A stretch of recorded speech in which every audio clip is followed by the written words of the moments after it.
The alarm clock rang at the usual time, 6 a.m., and my wife Anita and I got up to start our day. I groaned loudly as I sat on the edge of the bed and lowered my feet to the floor. "What's wrong?" "You're groaning like an old man," she teased, heading to the bathroom. "I feel like an old man after what you did to me last night." I heard her laugh in the bathroom, recalling the previous evening. She had been very energetic that night. Today, she was leaving on a business trip and would likely be gone all week, leaving me home alone. I was not looking forward to it. I heard the shower running and thought about joining her, but then decided against it. She had taken too much out of me the night before. When I later returned to the bedroom, she looked lively, while I sat feeling sorry for myself. "Come on, old man. Get up and go. We need 2 breadwinners to pay the mortgage on this place." All right. I'm moving," I said to her as I made my way to the bathroom to relieve myself and take a shower. Later, we met downstairs for breakfast before she headed to the airport and I went to work. Anita is a lawyer, and we both work at a medium-sized manufacturing company in St. Louis. She specializes in negotiations and travels with teams when they work off-site. This trip was for negotiations on a new subcontract with a major aerospace firm in Denver. She goes on such trips several times a year, each time being away for at least a week. She was 35 years old, and 12 years ago, she had graduated from State University with honors. Anita is very attractive, 163 centimeters tall, 57 kilograms, with beautiful feminine facial features and measurements of 86-61-89. I am madly in love with her and desire her immensely. My name is Jack Fillmore, and I work as an engineer at the same company as my wife. I am 37 years old, 185 centimeters tall, and weigh 75 kilograms. I play sports to stay in shape. We both love playing golf and often join our friends to form a foursome. We met at a company picnic, and for me, it was love at first sight. It must have been the same for her because, after a whirlwind romance, we got married 6 months later. We've been married for 7 years, and just 3 months ago, we bought the house we currently live in. It was the home where we planned to start our family, and Anita planned to stop taking birth control pills after she returned from this trip. We were eagerly anticipating starting a family, and she planned to be a stay-at-home mom until the kids went to school. Our parents lived in the area, and I knew they expected us to start a family soon. After breakfast, I loaded Anita's travel bag into her car and kissed her goodbye. She had tears in her eyes as she got into the car to leave. "Very soon, I hope I won't have to travel anymore, honey, so we won't have to say goodbye. I hate goodbyes." "I hate them just as much as you do, sweetheart," I reassured her. "I'll see you on Friday evening, and we'll just get takeout so you can relax." "Sounds good. Bye." I watched as she backed out of the garage onto the street, waving as she drove away. I then went back inside to finish getting ready to leave for the office. Upon arriving at work, I went up to the engineering department, grabbed a cup of coffee in the break room, and headed to my desk. I had barely sat down when the phone rang. "Fillmore," I answered. "Jack, could you come to my office for a minute?" "Sure, Evan. I'll be right there." Evan was my boss. I took my coffee and headed to his office. When I entered, he waved me to sit in a chair. "Jack, I think you'll like this.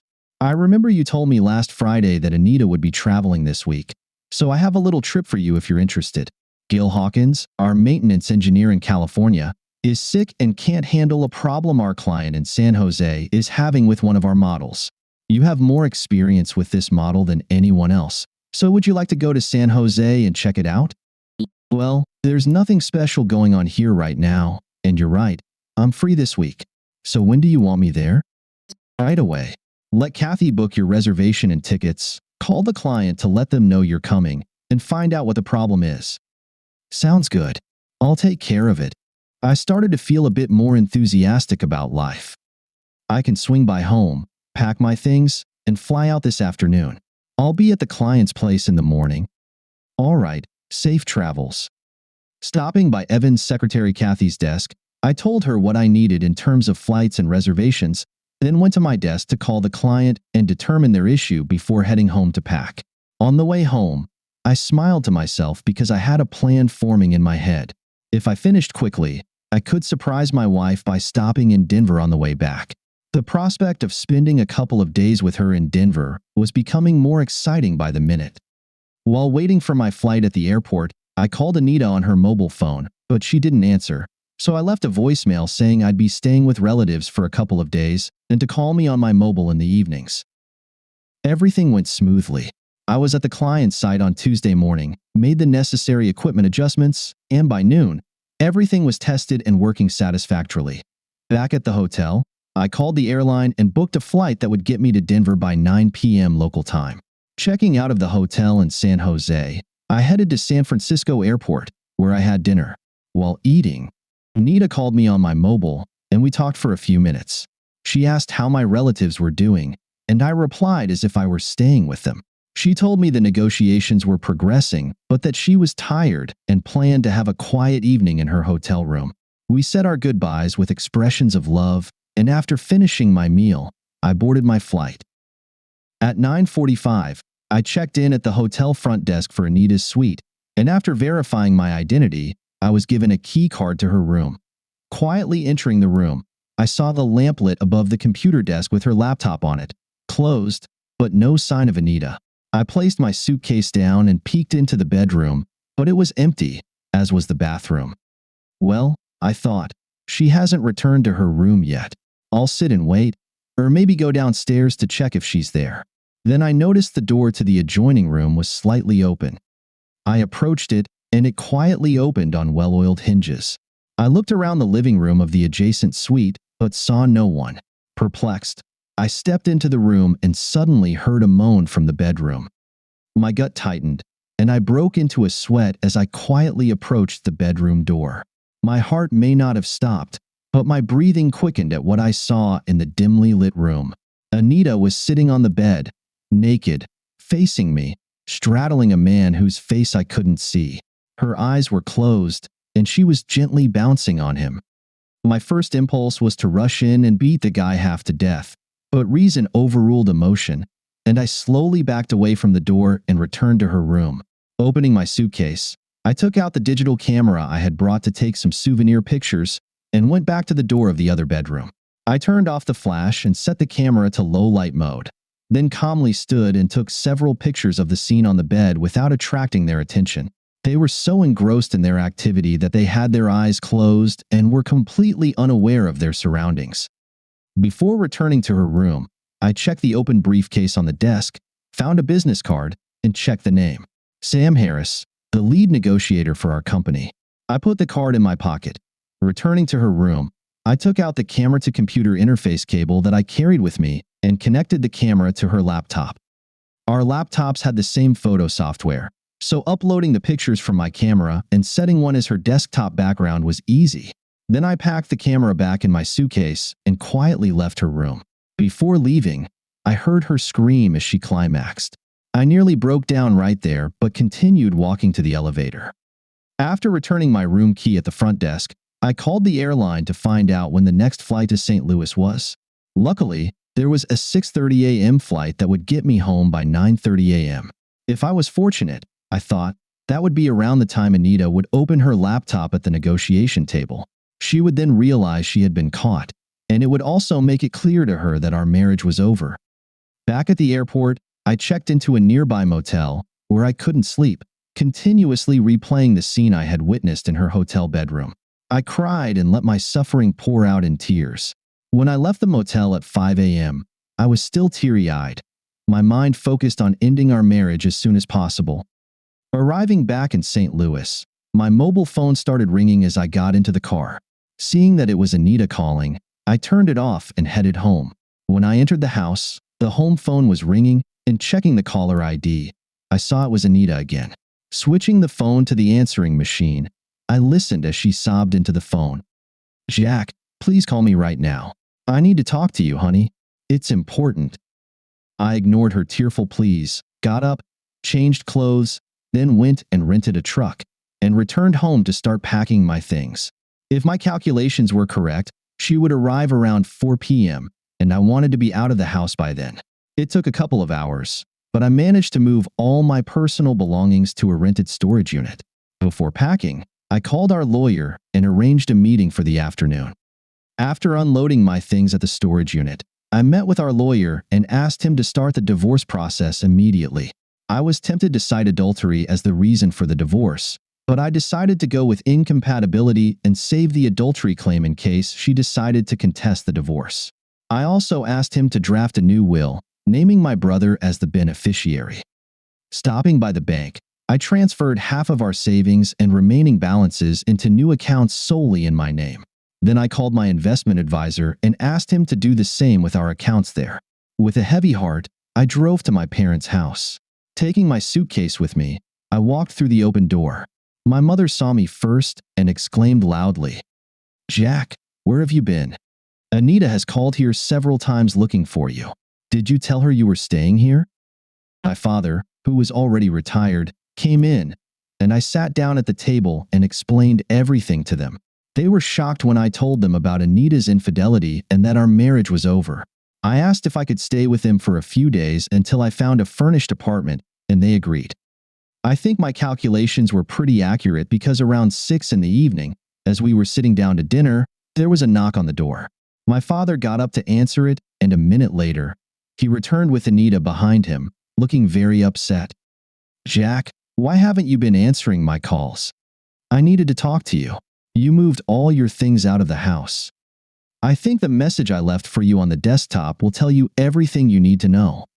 "Oh God, I was so afraid it was you. Can we go somewhere and talk, honey? Please." "Anita, I'm no longer your honey, and I have nothing to say to you. I've already started the divorce process, and our lawyers can handle everything. What I saw in Denver destroyed any feelings I had for you, and I want you to leave so I can finish my dinner." "Oh, please, Jack, no. Please don't do this without talking to me. What could you possibly say that would redeem your infidelity? What I saw and have photos of was definitely not rape. You better call your lover Sam and tell him I'm coming after him next. Maybe his wife will take it better than I am." "Oh God, can we please talk? Please, Jack. Please leave, Anita. My dinner is getting cold. Here's what I'll tell you. Why don't you write me a long letter explaining how you can justify breaking your wedding vows? I'm sure a smart lawyer like you can articulate how this was somehow my fault and how you can still love and respect me." Sobbing, she turned away but glanced back before reaching the door. "Please, Jack, don't end our marriage without talking to me. Goodbye, Anita." After she left, my parents were still crying and sat there, stunned. "That was awfully cruel, Jack," my mother said. "Mom, do you want to see the photos I took of her with her lover? That's what's cruel. She has no respect for me, and I can't live with that or ever trust her again. Do you want me to have children with such a woman?" "I know, son." My father finally spoke. "Maybe, if things cool down a bit, you might see things differently." I knew my parents were very fond of Anita. "I don't think so, Dad.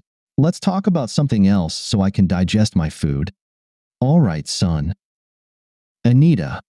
On Monday morning, as I left the house, I regretted having to leave Jack, but I thought about how wonderful it would be when I returned and we could start our family. We had waited so long to make sure we were financially and career-wise ready to become parents. Now, everything was almost in place. The trip to Denver went smoothly. I sat next to Sam Harris, our lead negotiator, and we chatted a bit about the negotiations for the next day and a little about what was going on with our families. He knew that once I got pregnant, I would leave my job, and he said he would miss me. Sam was 48 years old, had been married for 20 years, and had 2 school-age children. Sam and I had been a negotiation team since before I got married, and we were very comfortable with each other. The other 2 members of our team sat behind us, having their own conversations. When we arrived at the hotel in Denver, we checked into our rooms, and as we usually did, Sam and I got adjoining rooms. Initially, this was done to facilitate evening strategy meetings, but about 10 years ago, sex became involved, and we convinced ourselves it was a way to relieve stress after a long day of negotiations. At the time, we told ourselves it wasn't really cheating if it helped us at work. Sometimes, we laughed about it. Then, after Jack and I had been married for a couple of years, I started to feel uneasy, and we stopped. Finally, During particularly grueling negotiations, Sam asked if we could do it again to relieve stress and anxiety. I reluctantly agreed and quickly got swept back into it with him. The thrill of cheating and not getting caught significantly boosted my libido at home, so Jack benefited from it too, and I didn't feel as bad anymore. On the first evening of this trip, we didn't meet because I felt tired after dinner. However, after our first day of negotiations, I agreed to go to his room the following evening. I don't know when or how Jack found out or how he got the picture, but when I opened my laptop the next morning and turned it on, I was stunned by what I saw on the screen. Sam was sitting next to me, and when he saw it, he quickly closed the lid and asked his colleague across the table to excuse us for a few minutes. We took the laptop into the hallway. He was furious. "What kind of damn do you have on your desktop?" he asked. "I don't know, Sam. The last time I turned it on, it wasn't there." I was still in shock. "Let me look again." Opening it once more, we both looked at the picture. "Damn, that's you," he exclaimed. "Me? How could that be me?" "I don't know, but it's you, and underneath you, that's probably me, though you can't see my face." "Did you leave your laptop unattended yesterday?" "No, it was with me on the trip and in my room while I was in yours." "Could someone have gotten into your room with a camera?" "I don't think so. The door was closed, and I assume it was locked." "You need to go back to the hotel and try to find out if anyone was given a key card to your room last night. I'll handle things here. Try to contact Jack and find out where he was last night." "It couldn't have been him.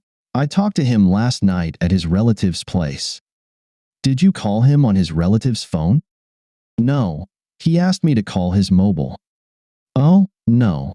I don't like how this sounds. He could have been anywhere when you talked to him. Call me on my mobile if you find out anything. Do everything you can to fix this. Take a cab to the hotel." "All right, bye." I broke into a sweat. If Jack took the photo and put it on my laptop, I had to assume it was a message that our marriage was over. I needed to get back to the hotel and find out what I could. The girl at the front desk called a cab for me, and 15 minutes later, I was back at the hotel. I first checked at the front desk to see if anyone had received a key card to my room. The clerk checked the computer and told me that Mr. Jack Fillmore had received a key card at 9:45 the previous evening. The card was returned half an hour later. That's when I realized that my marriage was probably over. The person I loved most in the world was gone, but I had to try to fight to get him back. Going up to my room, I immediately tried calling him on his mobile and at work. His mobile was off, but I left a voicemail saying it was important for him to call me as soon as possible. His secretary at work told me he had gone to California on business and was due back tomorrow. That was it. He had gone to California and stopped on the way back to surprise me. I guess we were both surprised. Calling his relatives, they said they hadn't seen him for a few days. I asked them to have him call me as soon as they could reach him. Calling home, I got no answer but left a message there as well. I sat in the room and cried. I had no way to talk to him unless I went home, so I picked up the phone and booked tickets to return to St. Louis on the next available flight. After packing my things, I called Sam on his mobile and told him what I had found out. He was silent for a minute before speaking. "Anita, I think we are both facing divorce or something worse." "What could be worse than divorce?" "In the company we work for, there's a policy prohibiting close relationships between senior employees. We could both get fired. That would look bad on our records." "Oh God, I should have known that, but as far as I'm concerned, losing Jack would be much worse. Losing my family would be terrible too, but you need to get back to St. Louis and find Jack. Maybe he will listen to reason. I've already booked tickets for a flight that leaves at noon. I need to be back there by 4:30. For my own sake, I need to find him and talk to him. I'll let you know how it goes. I'll have to stay here until the negotiations are over. I'll be waiting for your call." We said our goodbyes and hung up. Grabbing my bag and laptop, I hurried to the lobby, checked out of the hotel, and took a limousine to the airport. The entire way to St. Louis, I prayed that Jack would talk to me. I had to explain that it was just sex and it didn't affect him. I had to lay it all on the line, hoping he could see my infidelity as nothing more than meaningless sex. When I got home, I didn't notice anything unusual at first, But when I entered our bedroom, I saw that all his clothes and personal items were gone. I realized he knew everything and had left me. I needed to find him. After many fruitless phone calls, I finally decided to go to his parents' place to see if he was there or if they had any idea where he might be. He was at his relative's house, and his reception made me sick from the callous cruelty. He told me that he was in the process of filing for divorce and did not want to talk to me, saying there was nothing I could say to change his mind. After sarcastically telling me to write him a long letter explaining my position, I left, got into my car, and cried. The family we had planned would never happen. We would never grow old together or share the joy of grandchildren. From a selfish standpoint, I was even more distressed by the thought that by the time I found another husband, I would be too old to conceive a child. Finally, I started the car and drove back to our empty house. Jack. After a sleepless night filled with visions of Anita and Sam together in bed, I got up early, went downstairs at my parents' house, and made coffee. Then I took my laptop and camera and started uploading the photos from the camera to the computer. I thought I should see if I could identify Sam in the pictures. Looking at the photos, I couldn't clearly see Sam's face, but then I noticed something on his right hand, which was reaching for Anita's chest. Zooming in, I saw what I needed: a tattoo, and zooming in further, I could see it was a heart with the word Marie.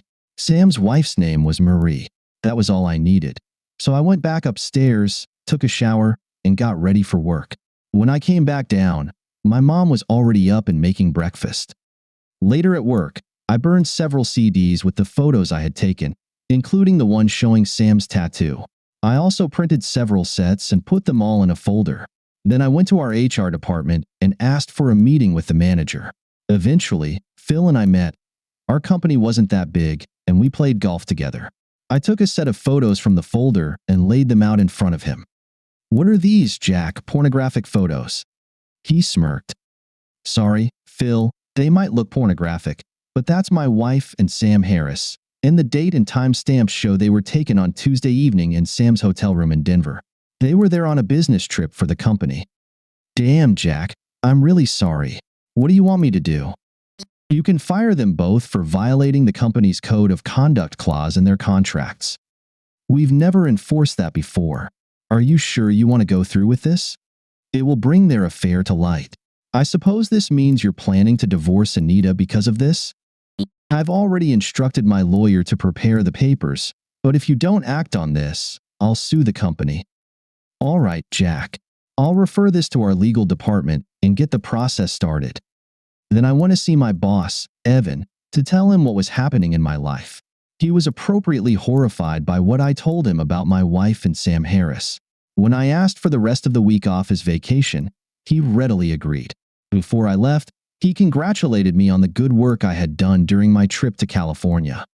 The client had called and praised me for how quickly I resolved their issue and got their production line back up and running. He also asked if I would consider taking on the job in California, as the current field engineer was retiring due to health reasons. I told him I would think about it and give an answer when I returned to work next week. As I was leaving Evan's office, his secretary Kathy stopped me. "Jack, your wife was here looking for you. She said she would come back later." "Kathy, under no circumstances do I want to see my wife. Please let her know that when she returns." "Oh my God, Jack. I'm so sorry. I didn't know there was a problem." "There's a big problem, Kathy. We're getting a divorce. She and Sam Harris were having an affair. I knew that by noon, everyone in the company would know." Kathy loved to spread gossip. Then I returned to my desk and called Marie Harris, Sam's wife. I knew her from company picnics and understood that my revelations about our spouses might be very hard for her to hear. "Marie, this is Jack Fillmore." "How are you, Jack? I talked to Sam last night, and he asked if there were any updates from you, but he didn't say why you might contact me." "Marie, we need to talk as soon as possible." "All right, Jack. Can you come over now? I have a hair appointment at 1 p.m., but I'm free right now." "Are you still living on Fremont Street?" "Oh, yes." "Great. I know where you are. I'll be there in 15 minutes. As I drove to the Harris residence, I was filled with dread about what I was about to do to this woman and her family. But I knew Sam had to face the consequences, and Anita had to make her own decisions. "Hi, Jack. Come on in. Would you like some coffee?" "I just brewed a fresh pot," she asked, inviting me into the living room. "That would be great, Marie. Just black, please." She returned a moment later with the coffee and sat down in a chair across from me. "So, what's this about?" I considered breaking the news gently, but decided it was best to get it over with quickly. "Marie, I caught your husband and my wife making love in Denver, and I'm pursuing a divorce from Anita and seeking to have them both fired. I hate to be the one to tell you this, but it will soon become public knowledge, and I wanted to prepare you. I have photos to back up what I'm saying, if you want to see them." I watched her face to gauge her reaction and was surprised by the lack of any real response. "Jack, I guess I suspected he had been fooling around on his business trips for many years, but I hoped it wasn't true. Sam has always been a loving husband and father, and I didn't want to rock the boat, but I knew that someday something would happen and their affair would become public. I suppose this is it. I sympathize with you and your marriage, and from my perspective, I'm sorry that Sam might get fired. He's getting older, and it may be hard for him to find another job that pays as well. Now I have to decide what to do. Do you want the set of photos I have?" "Yes, leave them, and I'll try to find the strength to look at them." "I'm really sorry, Marie, but I couldn't let this go. Anita and I were planning to start our family, but I can't live with someone I don't trust or respect. The mother of my children needs to have both." "I understand, Jack. Thank you for telling me. I wouldn't want to hear about it from other sources first. And let me say again how sorry I am for you and Anita. I'm sure she's as devastated and remorseful as Sam will be when he finds out I know about his affair. If it were just a one-time thing, it would be easier to forgive, but I believe this has been going on for years, and it's hard to accept now that it's out in the open. I have my pride, and I need to keep my composure. If there's anything I can do, let me know," I said as I left and headed back to my parents' house.